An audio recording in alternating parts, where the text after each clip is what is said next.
I was ripped out of sleep by a hand gripping my shoulder, hard. Before my eyes could even adjust to the darkness, my daughter's voice sliced through the room like a command thrown at a servant. Get up. Breakfast won't cook itself.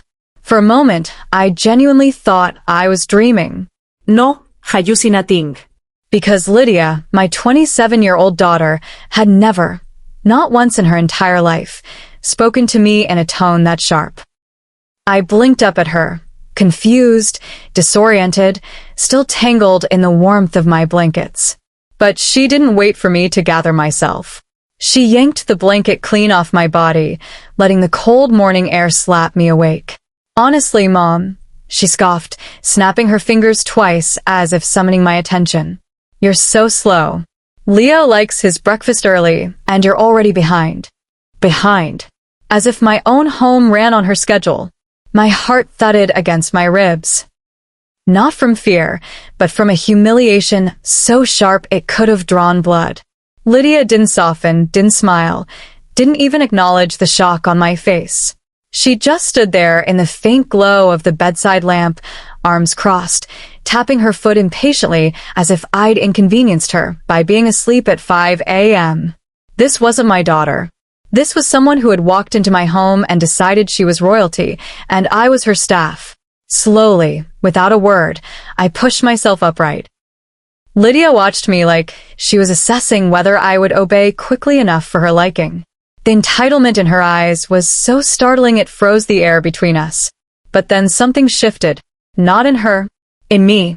Because when she turned to leave, satisfied that her order had been delivered, she didn't notice the look I gave her as she walked away. A look she should have feared. A look that was the beginning of her downfall. She had no idea that this single morning, this single moment, would be the catalyst. Because what happened after that morning changed our entire family forever. And it all started at 5 a.m. Before I tell you everything that came after that awful morning, I want to know, where are you watching from right now? Drop your city in the comments below and hit like if you've ever felt disrespected in your own home. Alright, back to the story. I stayed perfectly still for a few seconds longer, listening to Lydia's footsteps fade down the hall. My mind was a strange mix of disbelief and a cold, steady clarity. That voice, that tone, it wasn't just rude. It was a test. And tests reveal character. I poured myself a mug of tea, wrapped my shawl tighter, and began to think, very quietly, about what I would do next. Let me take you back to how this all started. Because Lydia didn't just wake me up at 5 a.m. one morning and start barking orders out of nowhere. No, the seeds were planted long before that. I just didn't recognize them at first. It was a chilly Thursday afternoon when she arrived unannounced. I remember the exact moment because I was standing on my porch, pruning my rose bushes, enjoying one of those quiet, ordinary days that feel like a blessing. The gravel on my driveway crunched loudly under tires, and when I turned, Lydia's old silver sedan rolled in, followed by a newer black SUV I didn't recognize. Lydia stepped out first. She looked different. Not the daughter who once called me for advice every week. Not the girl who used to collapse into my arms crying after breakups. She carried herself like someone with something to prove, chin high, eyes sharp, energy electric. And then he stepped out behind her. Her husband of 8 months. Tall. Handsome. Polished. The kind of man who wore confidence like a tailored suit. He flashed me a smile, so charming it almost distracted me from the fact that they had shown up without calling. Almost. Mom, Lydia said brightly, striding toward me. We decided to visit. Decided. No text. No call. Not even a heads up. I forced a smile anyway. Well, this is a surprise. And it was. Especially the 3 oversized suitcases Leo dragged out of the SUV. Something immediately fell off. The moment they crossed the threshold into my home, Lydia's energy shifted even more. She didn't pause to breathe in the familiar scent of cinnamon or compliment the quilt I'd been sewing. No. She walked in like someone inspecting property she already owned. This place is smaller than I remember, she said casually, glancing around my living room. Leo chuckled. Cozy, he corrected, laying an arm around her shoulders. That laugh. I knew instantly it wasn't real. It was the kind of laugh people use when they're hiding something. Still, I played hostess. I made tea. I asked polite questions. But beneath every smile Lydia gave me, something cold gleamed in her eyes. Some impatience. Some entitlement. The tension between us felt strange, unfamiliar, like she'd rehearsed being annoyed with me before she arrived. Later that night, after I'd made them dinner and shown them to the guest room, I lingered at the bottom of the staircase. Their voices drifted down the hall. Just stick to the plan, Leo whispered. We need her to cooperate. Cooperate with what? I stood there frozen, my heart beating a slow, heavy rhythm in my chest. I couldn't hear the rest. They lowered their voices too quickly, but the unease stayed with me long after I went to bed. The next few days only made that uneasy feeling stronger. Lydia took over my kitchen like she was conducting inspections.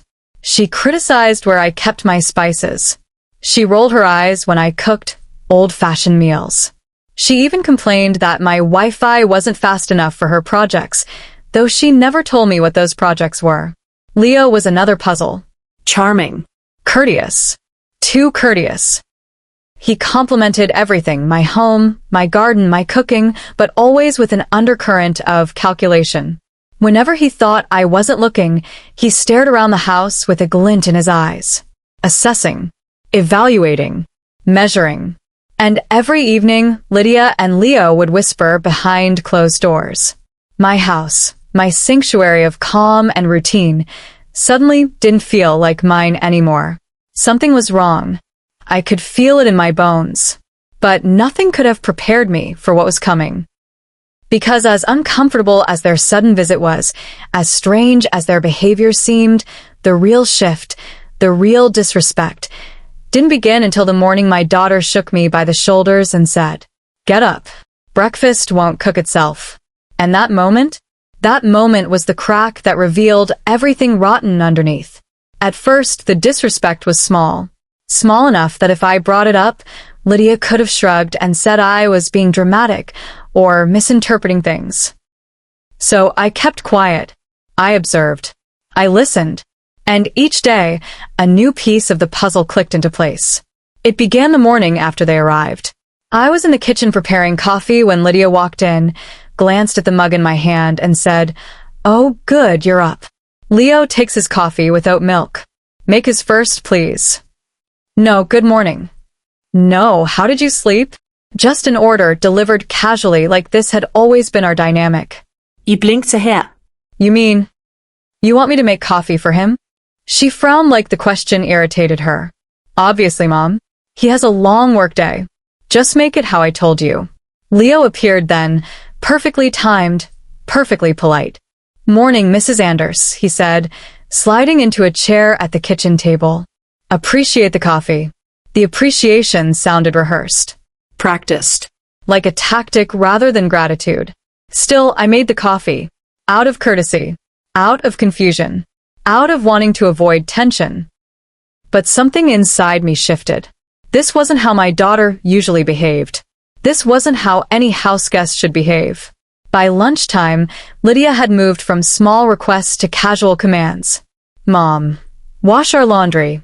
"Mom, don't forget to wipe down the counters after you cook." "Mom, can you move your sewing things off the dining table? We need the space."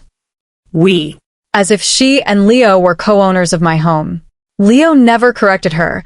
He only reinforced her entitlement. When I reached for the car keys to run an errand, he beat me to them. "Oh, we borrowed your car this morning." Lydia needed a few things. Borrowed. Without asking. I swallowed my frustration. "Next time, please let me know." Leo smiled that carefully sculpted smile. Of course. Just slipped my mind. That evening, I walked into the living room to find Lydia reorganizing my bookshelves. "These were such a mess," she said, shoving my favorite memoirs into a box. "I'm creating space for Leo's equipment." I ser det her. "Equipment? For what?" She waved a dismissive hand. "His work stuff. He'll be using this room for the next few weeks." "The living room?" I asked slowly. Lydia, this is where Mom, she interrupted sharply. Don't make this difficult. Difficult. I hadn't said no. I hadn't protested. I'd only asked a question. But her eyes, her tone, her stance, it was the first time I truly saw it. Not annoyance. Not stress. Not impatience. Control. She was trying to control me. That night, as I lay in bed staring at the ceiling, I tried to make sense of it. The daughter I raised, the daughter who used to call me soft-hearted mom, was now acting like I owed her something. Like my home existed to serve her and her husband's needs. And Leo, he was polite on the surface, but beneath the smile, I felt something cold. Something calculated. As though he were encouraging her behavior, subtly tightening strings I hadn't realized existed. It was only day 3. Yet already, the balance of power in my house had shifted. Not accidentally, not gradually, but deliberately. And though I didn't know it yet, these early acts of entitlement were only the beginning. Because the next cycle of disrespect would cut deeper. And by the end of it, I would no longer recognize the daughter standing in front of me.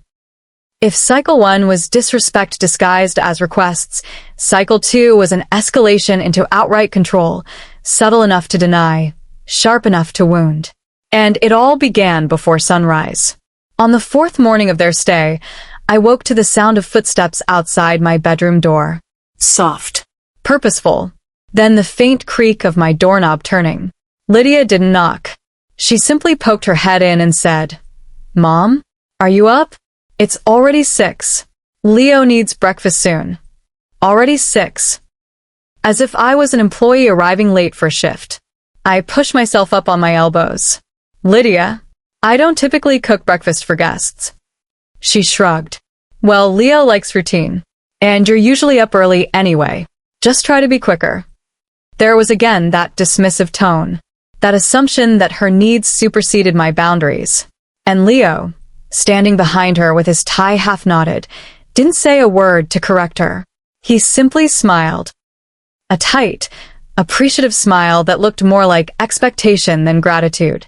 That afternoon, I discovered something else. My office, my favorite space, where I kept journals, family albums, and my sewing machine, now had a new occupant. Leo. I caught him sitting at my desk, typing rapidly on my laptop. My laptop. Leo. I said, stepping into the doorway. "What are you doing?" He didn't even turn around. "Oh, Lydia told me I could work in here. The lighting is perfect." I swallowed hard. "That's my personal computer." "I know. Just needed to look something up." It was already logged in, so he shrugged like it was nothing. Like privacy meant nothing in my own home. I walked closer, heart tightening. Documents were open on the screen, bank statements, my pension details, even an email draft I'd written weeks before. That wasn't looking something up. That was snooping. He finally turned, smiling as if catching me staring at my own information was an innocent accident. "You're very organized, Mrs. Anders. Makes things easier." Easier for what? He didn't say. But the alarm bells in my mind began ringing louder. By day 6, Lydia's tone had evolved from bossy to outright mocking. At dinner, when I accidentally dropped a spoon, she sighed dramatically. "Mom, you're getting clumsy. Maybe you need help with things around here." Help. The word carried weight. A suggestion. A seed. Leo chimed in gently. "It's normal at your age. Nothing to be embarrassed about." My age? 54? Was he serious? I stared at them both, shock flaring beneath my ribs. This wasn't concern. This was positioning. A narrative they were crafting, slowly, methodically. And when Lydia began rearranging the kitchen, moving my spices, reorganizing drawers, tossing out ingredients she deemed unhealthy, I realized something crystal clear. She wasn't making herself comfortable. She was making me uncomfortable. Shifting the environment so subtly that I would rely on her guidance, her opinions, her systems. It was manipulation by disorientation. But the moment that defined cycle 2 happened late one evening. I overheard them in the hallway. Lydia whispered, "She's too attached to this house. If she doesn't understand she needs help, she'll never agree." Leo replied, then make her understand. We can't move forward until she does.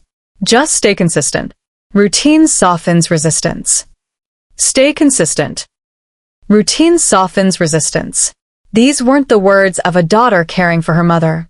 These were instructions, strategy, a plan.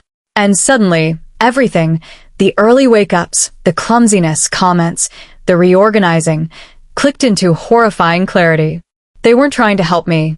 They were trying to train me, to make me dependent, to make me seem incapable, to push me toward a specific decision I hadn't been told about yet. But they underestimated one thing. I might have stayed silent, but I was watching. I was listening. And slowly, I was beginning to understand exactly what they wanted. Cycle 2 ended with a warning I could feel deep in my bones. My daughter wasn't simply being disrespectful. She was preparing me for something far worse. And Cycle 3? Cycle 3 was where everything broke. By the time Cycle 3 began, the disrespect was no longer subtle, no longer coded in civility, no longer masked by concern. It became blatant, audacious, aggressively entitled. And it was during this stage that I stopped questioning whether something was wrong and began fearing what their real intentions were. It started on a Saturday afternoon.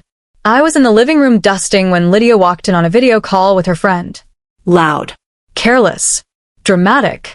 Yeah, we're staying with my mom for a bit, she said, rolling her eyes. She's sweet, but honestly, she can't keep up. I'm basically running the house for her. I froze. Her friend asked something I couldn't hear. Lydia laughed. No, she's not helpless, but she's getting there. I mean, she forgets things move slow, you know how older people get. Older people. I was 54, not 90. Leo passed by in that moment, giving her a subtle nod, as if validating her lie, as if encouraging her performance. My throat tightened. This wasn't incompetence. This wasn't ignorance. It was a narrative, and they were building it on purpose.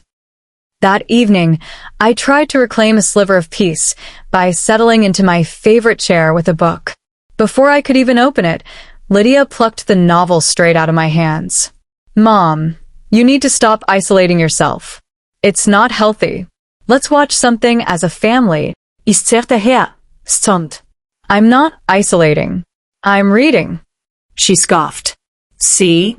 Defensive. This is what I'm talking about. Leo chimed in from the couch.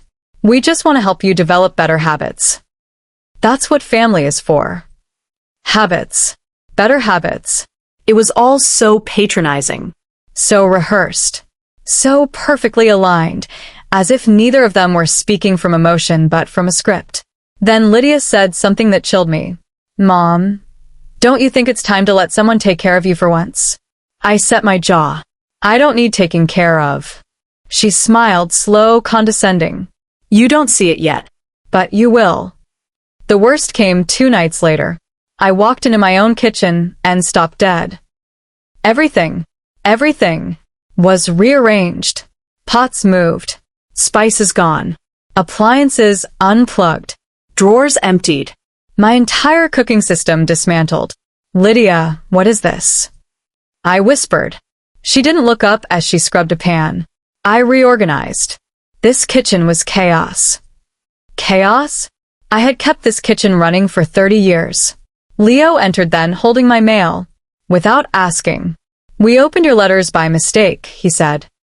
Except the envelopes were torn with intentional precision, not accidental clumsiness. He handed me a bill. A medical bill. Not mine. Lydia's. Followed by another envelope, a notice about their credit card debt. My eyes shot up in disbelief. Why do you have access to this? Leo smiled as though everything was perfectly reasonable. We're all family. We should all be transparent, right? My skin prickled with cold realization. They weren't just invading my space. They were invading my finances, my privacy, my identity. Later that night, the night before the infamous 5 a.m. wake-up, I overheard the conversation that cemented my suspicions.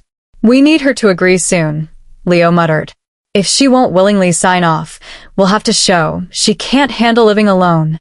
Lydia replied, "She's already showing signs." The slower movement, the confusion. I gasped softly. My heart pounded. They weren't observing reality. They were manufacturing it. Creating a narrative that I was deteriorating, that I needed their guidance, that I was unfit to manage my own home. And then Lydia's voice softened in a way that made me shiver. "She'll break eventually. Just stay patient." Break. My own daughter thought she could break me. And that's when cycle 3 ended, not with a whisper, but with a shocking, destructive display of entitlement. At 5 a.m. the next morning, she shook me awake violently and said, "Get up. Breakfast won't cook itself."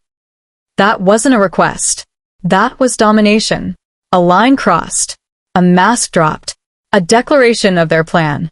But little did Lydia know, she didn't wake a servant. She woke a strategist. And the next phase? That's where everything began to unravel for them. When Lydia shook me awake at 5 a.m., something inside me snapped, but not in the way she expected. She thought she had worn me down. She thought her constant commands, manipulations, and rehearsed criticisms had softened me, weakened me, conditioned me. But what she didn't understand was this. Quiet people don't break. Quiet people observe. Quiet people plan. Quiet people wait for the right moment to move. As I sat up slowly, rubbing the ache from my shoulder where her fingers had dug into my skin, something cold and unwavering settled inside me. A clarity I hadn't felt in years. A clarity that didn't come from anger, but from awakening. Lydia hovered in the doorway, arms crossed, foot tapping, absolutely certain of her power. "Hurry up," she said, waving her hand impatiently. "Leo's hungry. And honestly, Mom, sleeping this late is just irresponsible at your age." Irresponsible? At your age? 54. Perfectly healthy. Perfectly capable. But according to them, I was slipping. Declining. Needing guidance. Needing control. I pulled myself to my feet, not because she commanded it, but because I needed to see everything clearly. The kitchen, their behavior, the dynamics they believed they had established. But as I stepped out of my bedroom, a single thought crystallized in my mind, sharp as glass. This ends today. Not with confrontation. Not with yelling. Not with a breakdown. But with strategy. While Lydia clicked through the hallway ahead of me, muttering complaints about lazy mornings, I watched her carefully, and something heartbreaking settled beneath my calm. This wasn't the daughter I raised. This was a daughter shaped by someone else's influence. Someone who saw me as an obstacle, a resource, a stepping stone. And his name was Leo. The more I replayed the whispers, the rearranged house, the lies about my decline, the invasion of my documents, the clearer it all became. They weren't here for support. They weren't here for bonding. They were here for control, for access, for leverage, for my house, my assets, my independence. And Lydia, my own child, had bought into Leo's plans so deeply that she no longer recognized the abuse she was participating in. As I entered the kitchen and saw Leo sitting comfortably at the table, scrolling on his phone like the king of someone else's castle, my resolve hardened. He looked up at me and smiled. "Morning, Margaret. Eggs over easy today, please." Please. As if the words softened the command. I didn't smile back. Because inwardly, a switch had flipped. Victim mode off. Mastermind mode on. That was the moment, I realized later, when I stopped being their victim and became their problem. The last straw wasn't the demand itself. It was the clarity it gave me. Clarity that this wasn't just disrespect. This was a takeover. And if they wanted a battle, I would give them one they never saw coming. Quietly. Strategically. And on my terms. Revenge doesn't always begin with grand gestures or dramatic confrontations. Sometimes it starts with something small, something subtle, something so perfectly timed that the guilty don't even realize the game has begun. And that's the beauty of Layer 1. It's not about destroying the enemy. It's about destabilizing them. Just enough to make them uneasy. Just enough to break their rhythm. Just enough to make me feel the shift of power returning to my hands. So while Lydia and Leo strutted around my home believing they were in control, I began to quietly, carefully, unapologetically sabotage their comfort. That same morning, the infamous 5 a.m. command, I walked into the kitchen with a calmness that should have terrified them. Eggs over easy, Leo repeated, tapping the table with his knuckles like a demanding customer. Of course, I said softly. But here's the thing about men like Leo. They expect obedience. They never check for intention. So yes, I made the eggs, but I accidentally seasoned them with the wrong spices. Too much pepper. Not enough salt. A splash of vinegar instead of oil. The look on his face when he took the first bite? Priceless. His eyelid twitched. He forced himself to swallow. He tried to maintain his gentlemanly composure, but the burn hit him like a slap. Lydia frowned. What's wrong? He coughed once, just once before saying, nothing. Margaret must be experimenting with flavors. New recipes, I said gently, trying to keep things interesting. And I smiled. That smile? That's when Leo's eyes flickered, the smallest, faintest flicker of suspicion. Good. Over the next 2 days, small inconveniences began to plague them. Leo's favorite mug? Somehow always missing. Sometimes in the dishwasher. Sometimes accidentally misplaced behind pantry items. Lydia's special organic cereal? The box fell behind the shelf and mysteriously tore open. The hot water in the shower? Oh, it worked just fine for me. But somehow, whenever Lydia stepped in, the heater cut out. She emerged wrapped in a towel, shivering and furious. Mom. Is the water heater broken? I sipped my tea. Oh, strange. Works perfectly for me. Maybe you're using it too early. Too early. The same criticism she used on me. Her nostrils flared. Power, I realized, isn't always about dominance. Sometimes it's about precision. Leo spent hours working in the living room, glued to my Wi-Fi like it was life support for whatever scheme he and Lydia were running. So, I simply changed the password. A harmless action. A simple protection measure. One I didn't bother announcing. The next morning, Margaret. Leo called out politely, too politely. Is there something wrong with the internet? I looked over my glasses. Oh, yes. I updated the password. Security reasons. You know how the world is these days. Ah. His smile tightened. May I have the new password? Of course, I said. But I didn't write it down. I read it out loud. Slowly. Painfully. Incorrectly the first 2 times. And when he finally entered it, it didn't work. Oh dear, I murmured. Maybe I, misremembered it. Let me think. He exhaled through his nose, quietly, but sharply. Lydia barged in. What's taking so long? Your mother updated the Wi-Fi, he replied tightly. She groaned. Mom. Seriously? Can't you leave things alone? Leave things alone. In my own house. We all have our routines, dear. I said with a slow smile. And that's when Lydia's expression changed. Not fully, but enough. She sensed something. She felt something. The shift. Their sleep became unpredictable. Not because I was loud. Oh no, because the house itself became loud. Old doors creaked mysteriously. Pipes groaned. Floorboards whispered beneath my feet as I walked to the kitchen for tea. Sometimes I hummed faint lullabies in the hallway, the same ones I used to sing to Lydia when she was little. Mom, Lydia whispered one night, emerging pale-eyed from her room. Were you humming outside our door? I looked up at her from the sofa. No. I've been here the whole time. Maybe the house is settling. Leo placed a hand on her shoulder. Baby, relax. But he wasn't relaxed. I saw it in the stiffness of his jaw. I was inside their heads now. They didn't know what was real. They didn't know what I would do next. By the end of layer 1, a new dynamic had quietly formed. They were irritated, confused, unbalanced. Their confidence, the arrogance they wore like armor, began to crack. For the first time since they arrived, Leo hesitated before ordering me around. For the first time, Lydia watched me instead of dismissing me. The power in the house was no longer stable, no longer one-sided. And while they were busy adjusting, complaining, and losing their footing, I was busy preparing for layer 2. Because petty revenge was just the appetizer. The truth, the ugly, shocking truth, was about to surface. And once it did, nothing in this family would ever be the same again. But while they were busy enjoying themselves, I was busy uncovering the truth, and the truth was worse than I ever imagined. Petty revenge destabilizes the enemy, but truth destroys them. And truth, as I was about to discover, was the sharpest weapon I had.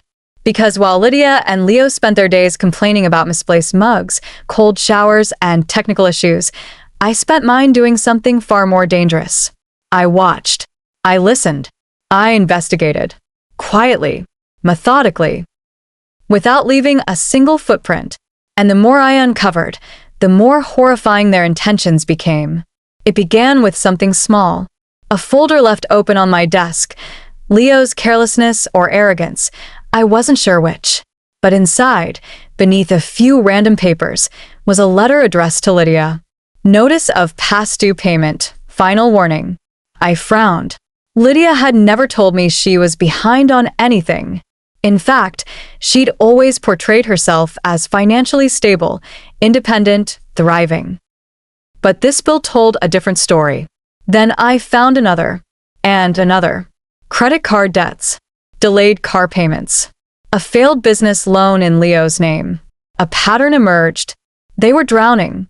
And hiding it. But why hide it from me unless they needed me for something? I kept digging. That evening, as I passed by the guest room, I heard Leo's voice, sharp, angry. "No, we can't wait any longer," he hissed. "She's resisting. Lydia needs to push harder." My breath caught. Push harder? Push me to do what? I listened closer. "I don't care how long the paperwork takes," he snapped. "Once we have her signature, everything else will fall into place." Signature. Paperwork.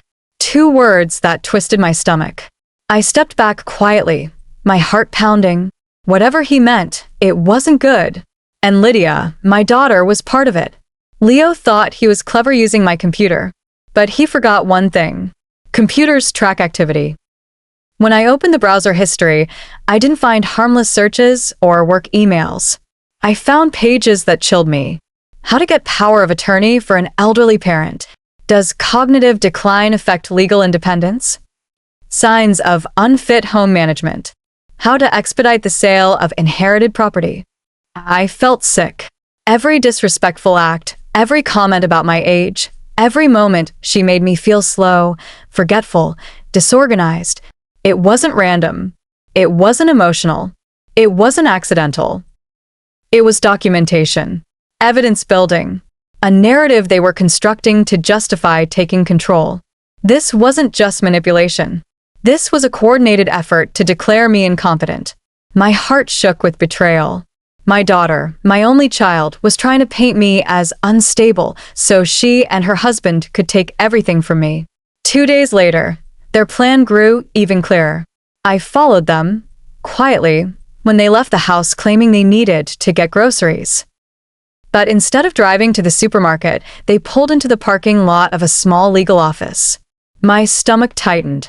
I parked far enough away not to be noticed, but close enough to see their silhouettes through the frosted glass. Inside, Lydia and Leo met with a man carrying a stack of forms. Lydia kept nodding. Leo kept pointing. At one point, Lydia buried her face in her hands. The lawyer leaned in, speaking intensely. Then something happened I will never forget. Leo handed the lawyer a document, one I recognized instantly because it had my handwriting on it. A photocopy of my signature. But I had never signed anything for them. Not recently. Not ever. What were they doing with it? How did they get it? And what were they planning to attach it to? The betrayal burned so deep it froze me in place.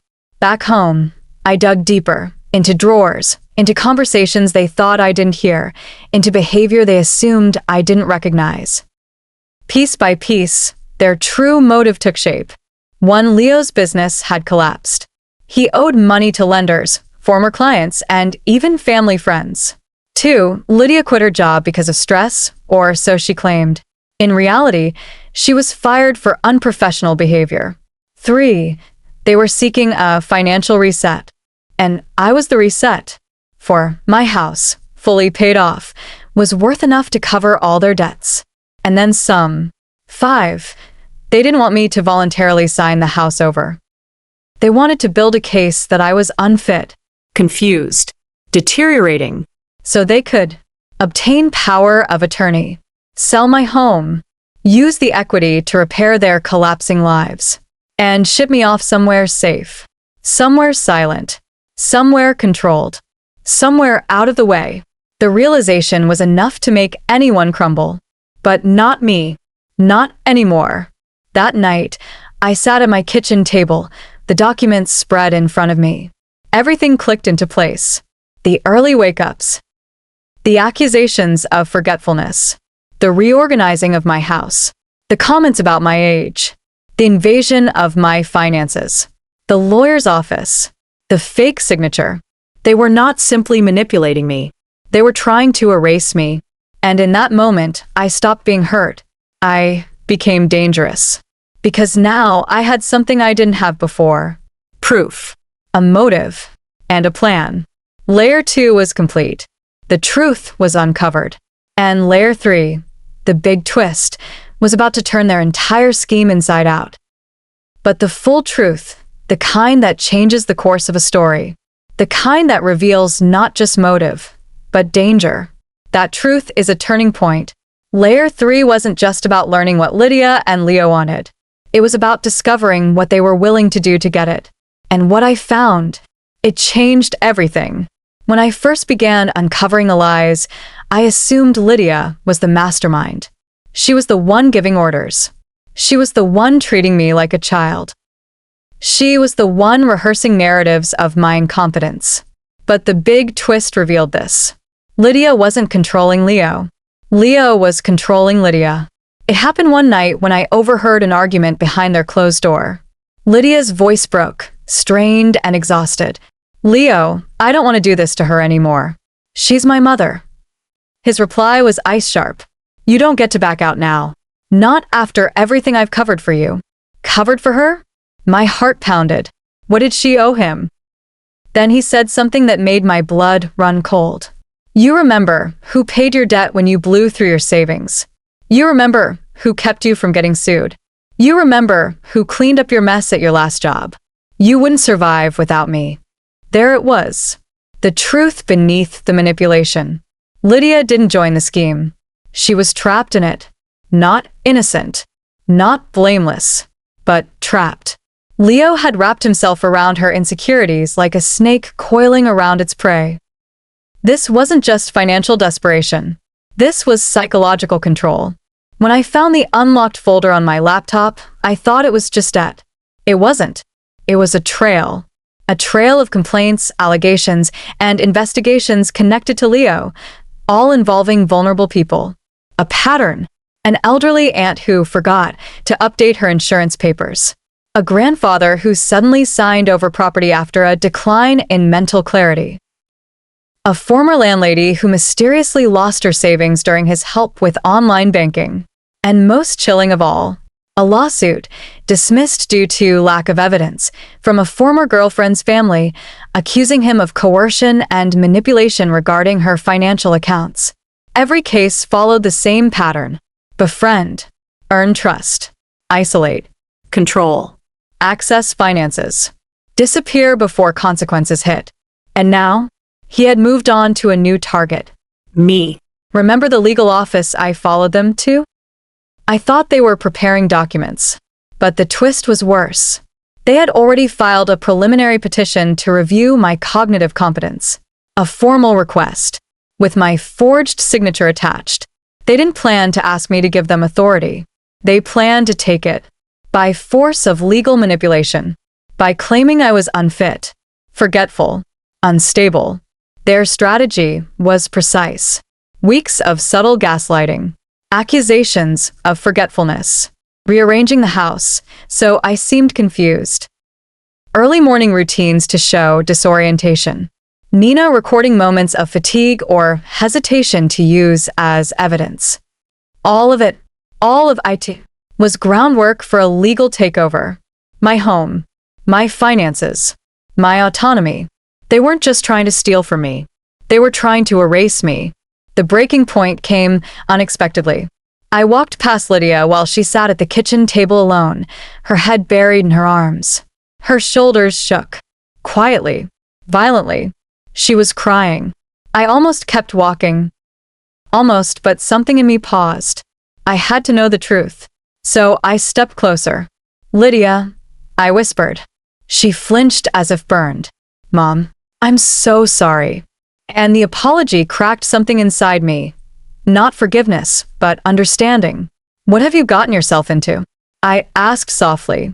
She lifted her face, eyes swollen and desperate. "I didn't mean for it to go this far," she cried. "Leo said it was just temporary. That you'd willingly help. That it was for all of us." I didn't know he'd file paperwork. I didn't know he forged your signature. I didn't know Mom, I didn't know. I stared at her, breath caught in my throat. She wasn't lying, but she wasn't innocent either. She was guilty by participation. She was guilty by silence. She was guilty by choosing him over me. But she was also afraid, terrified, manipulated into believing she had no choice. Then she whispered something that confirmed every fear I had. Leo said, "Once you're declared mentally unfit, the house becomes ours." He promised we'd be financially free. He said it was the only way. The only way. To ruin me. To save themselves. My daughter, the child I raised, fed, protected, was convinced that her survival depended on my downfall. Not because she was evil, but because Leo had poisoned her mind. The biggest twist came when Lydia admitted. Leo said we had 2 weeks left. If we don't secure the house before then, the people he owes will come after us. People he owes. Not banks. Not lenders. People. Men who don't send polite letters. Men who don't negotiate. Men who don't care about laws or morality. Leo's panic wasn't about losing money. It was about survival. He needed my home fast. Not for Lydia. Not for love. But to save himself from consequences that were closing in. And he was willing to sacrifice me to do it. In that moment, the bigger picture snapped into perfect focus. Leo wasn't just manipulative. He wasn't just opportunistic. He was dangerous. And Lydia, my daughter, the girl I once braided hair for and tucked into bed, she was the pawn he was willing to sacrifice. This wasn't about a house. This was about control, desperation, and survival. And for the first time since they arrived, I understood. This wasn't just a family conflict. This was a war. One they started. One they thought they could win easily. But they underestimated something powerful. A mother who has nothing left to lose, and everything left to protect. Layer 3 was complete. The truth was exposed. Not just their plan, but their desperation, their danger, and their timeline. And that meant the next phase, the climax, would not be a conversation, but a confrontation. Climaxes aren't loud by nature. They don't require shouting, or screaming, or flailing dramatics. True climaxes are quiet, controlled, calculated. They're a point of no return, a moment when the truth walks into the room wearing boots and stomps every lie flat. And that's exactly what I prepared for. I chose a Sunday evening, warm, silent, deceptively peaceful. The kind of evening that tempts people into lowering their guard. Lydia and Leo were in the living room, arguing quietly about something they thought I couldn't hear. For once, I didn't listen. I didn't need to. I had everything I needed already. "Could you both join me in the dining room?" I asked calmly, stepping into the doorway. Both froze. I'd never used that tone with them. Not demanding. Not emotional. Just firm. Leo recovered first, giving me that soft, serpentine smile. "Of course, Margaret. Everything okay?" "Yes," I said. "But that's about to change." They followed me. Lydia sat stiffly. Leo leaned back with feigned ease. I remained standing. Powerful positioning. I learned it from years of teaching. You always stand when delivering the truth. I began by placing a neat stack of papers on the table. Leo's face twitched, barely noticeable, but enough. These, I said evenly, are the debts you tried to hide. Lydia inhaled sharply. Leo didn't blink. I placed another set of documents. And these are screenshots of the searches made on my laptop. Searches about declaring a parent mentally unfit, taking control of assets, selling property. Lydia's trembling hands went to her mouth. Leo remained still, jaw tightening. Another stack. Here, I said, almost gently, is a copy of the preliminary petition you filed, with my forged signature. Lydia gasped. Leo's voice finally cracked. Margaret, this isn't what you think. Oh, I think it's exactly what I think, I replied. I turned my gaze to Lydia, not with anger, but with heartbreaking clarity. You were willing to let him paint me as incompetent, Confused. unfit. You let him rearrange my home, invade my privacy, rewrite my routine. You let him convince you I was slipping. She shook her head rapidly, tears filling her eyes. Mom, I didn't know the whole plan. Leo said. I cut her off softly. I know what he said. I know he made you feel dependent. I know he used your mistakes, your fears, your debt against you. I know you felt you had no choice. Her lip trembled. A single tear escaped. Leo's mask was cracking. He could feel the control slipping. Predators always know when their grip weakens. Leo leaned forward, palms on the table. Margaret, he said, voice low and threatening, be careful with your accusations. You're upset. You're confused. But this. No, I said sharply. He froze. For the first time I saw it, the flicker of fear. The realization that the woman he underestimated had teeth. I'm not confused, I said slowly. I'm prepared. Leo's eyebrows twitched. Prepared for what? This, I replied, and I reached into my sweater pocket and placed a small voice recorder on the table. Still on. Still recording. Lydia's breath hitched. Leo's eyes widened. I've recorded every whisper outside my door. I continued. Every insult, every plan, every conversation about forcing me out of my home. Everything you thought was private. Everything you thought I was too old to recognize. Lydia covered her mouth. Leo's composure shattered like glass. And these recordings, I added, have already been shared. He shot to his feet. With who? He barked. I smiled. A lawyer. A financial advisor.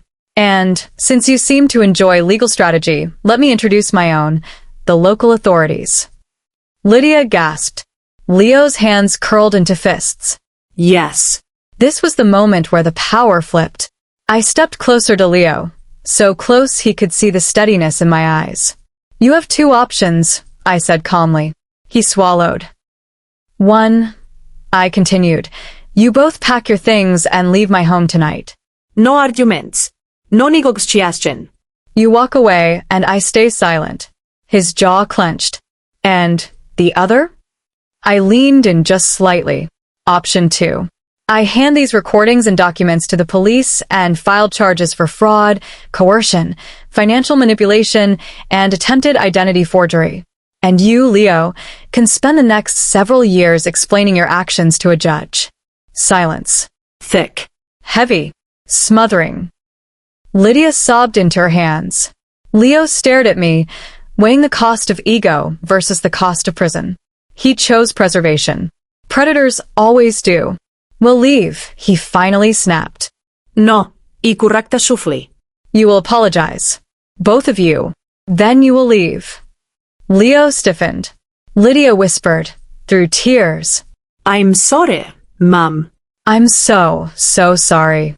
Leo hesitated, but then bowed his head. Margaret, I apologize, he muttered reluctantly. For everything. I nodded. Good. They didn't pack neatly.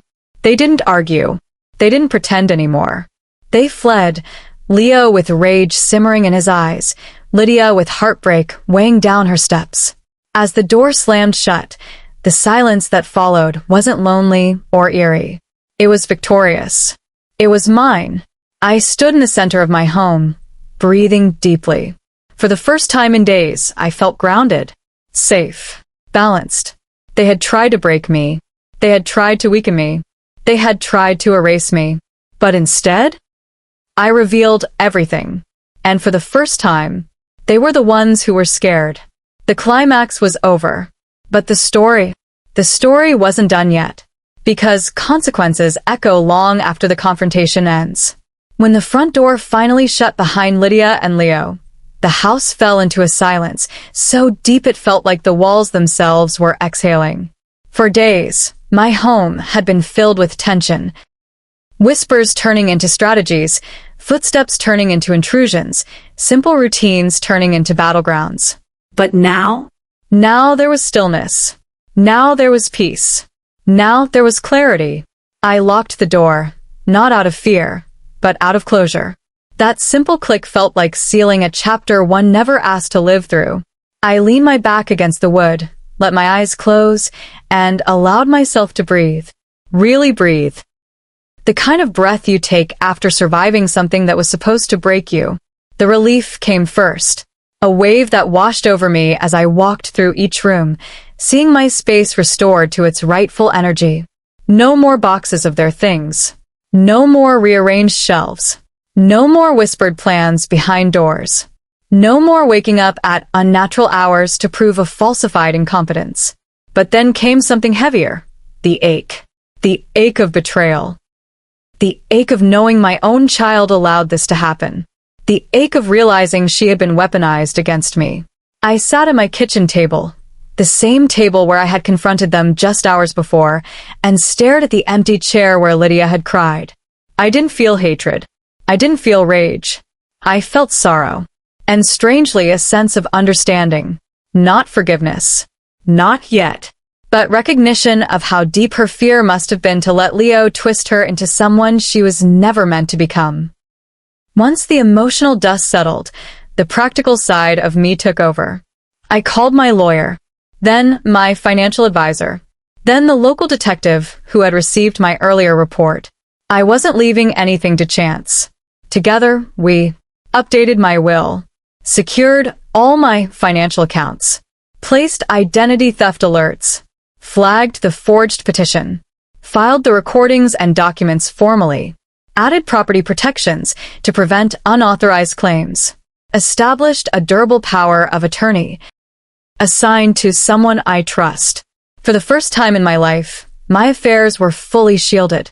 Not because I expected another attack, but because I had learned something vital. Trust doesn't eliminate preparation. Preparation prevents betrayal from ever succeeding again. 2 days later, Lydia sent a long text message. A mixture of apologies, regret, and desperate explanations. I didn't know what else to do. Leo convinced me it was the only way. I'm ashamed of how I treated you. Please don't give up on me. I stared at the message for a long time. I didn't reply immediately. Not out of spite, but because clarity had taught me something important. I could care for my daughter without sacrificing myself. I could love her without enabling her choices.